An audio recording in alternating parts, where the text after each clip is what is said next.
Hey, it's Chris, and in this video we're talking about this Bianchi Aria 105 race bike. So what is it? Well, it's a race bike by Bianchi, obviously, and it is a full carbon frame, so carbon body, carbon forks, carbon seat post. The only real bits that aren't carbon is the handlebars and stem are not, they're still alloy.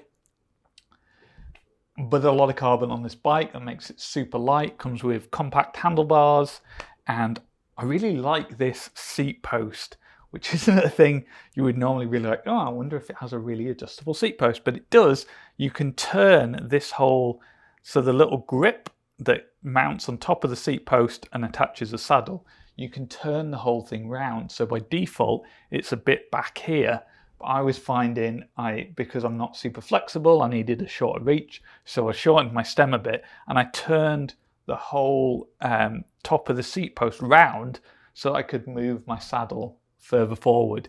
This is a thing they just added in maybe 2020, 2021. They didn't have that before then, so if you've got an old Bianchi Aria, it won't have that, but the new carbon seat post, you can swap the whole thing round and move your saddle further forward, which was super useful for me.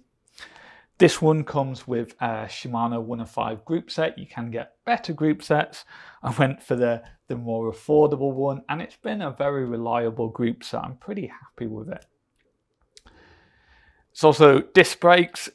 By default, it comes with some Fulcrum wheels. I've replaced it with these Mavic Cosmic Pros that I have a separate video on. But I'm still running 28mm tyres, so it has enough clearance to get a 28mm if you like that nice wide tyre. And I do, because I don't know how people rode 23 or 25s for so long when you can have nice broad 28s. The most important thing about Bianchi, of course, is that it is absolutely beautiful. It's got this lovely celeste colouring. They also sell them in black, and I don't understand why. Who spends all of that money on a Bianchi and gets a black one when you can have the celeste one? It just seems crazy to me. And you might be thinking, yeah, but I'm not really that fussed about the colour of my bike and I want it to go fast. And it absolutely does go fast. So it's an aero frame. It's got this really thick top tube, which I think looks amazing. Nice aero detailing, the way it all comes in here as well. Quite thin forks, they're not round forks. So all of that makes it really nice and aero, and it really does fly downhill. It's kind of annoying when I'm sitting on someone's wheel coming down a hill, because obviously I've got the draft effect. And the draft effect combined with a nice aero bike means I just have to constantly brake to avoid running into them. The downside of having an aero frame is it's just impossible to get mudguards on these things. I've tried even the like SKS clip-on things. There's just no space here. It's so tight because it's designed to be aero that you just can't get the mudguards in. So if you're in a club and they've got rules about having mudguards, especially over the winter, this isn't going to be a great bike. Kind of need a winter bike because it's set up for pure speed.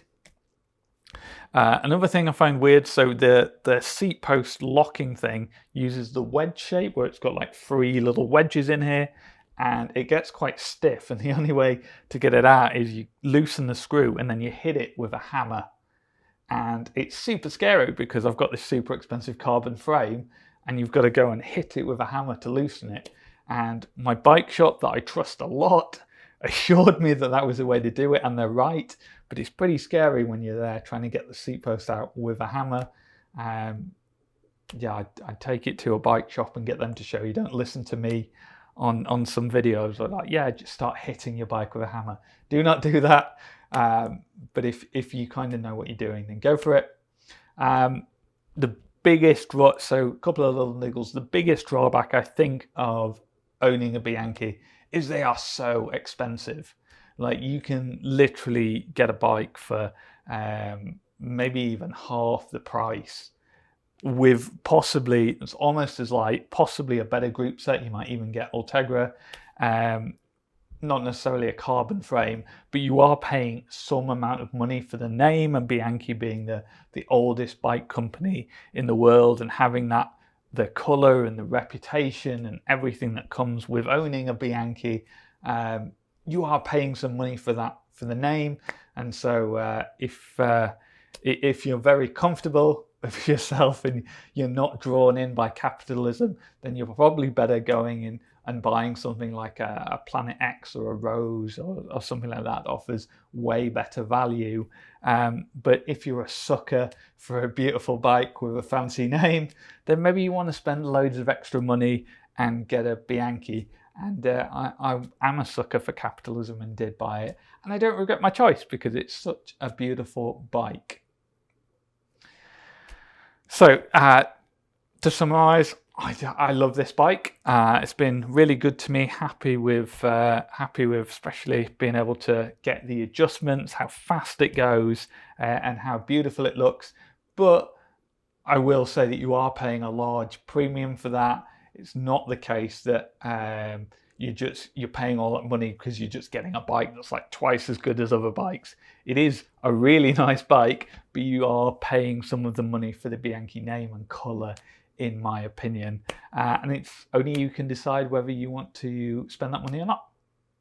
So hopefully that was useful. If so, please give this video a thumbs up. And if you want more videos on cycling and endurance sports, then hit that subscribe button because that's what my channel is all about, and I would love to see you in another video.